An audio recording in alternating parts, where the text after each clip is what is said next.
বেগম খালেদা জিয়া, তিনিও বিরোধী পক্ষের অমত এবং আন্দোলনের মুখে গদি ছাড়তে বাধ্য হয়েছেন।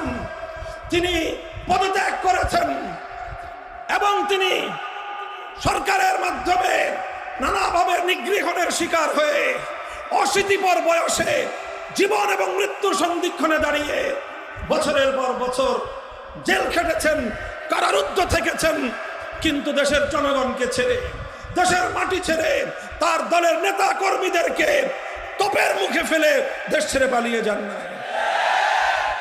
আওয়ামী লীগের বিবেকবান লোকদেরকে আমি জিজ্ঞাসা করব, আপনাদের নেত্রী কাজটা করলো কি?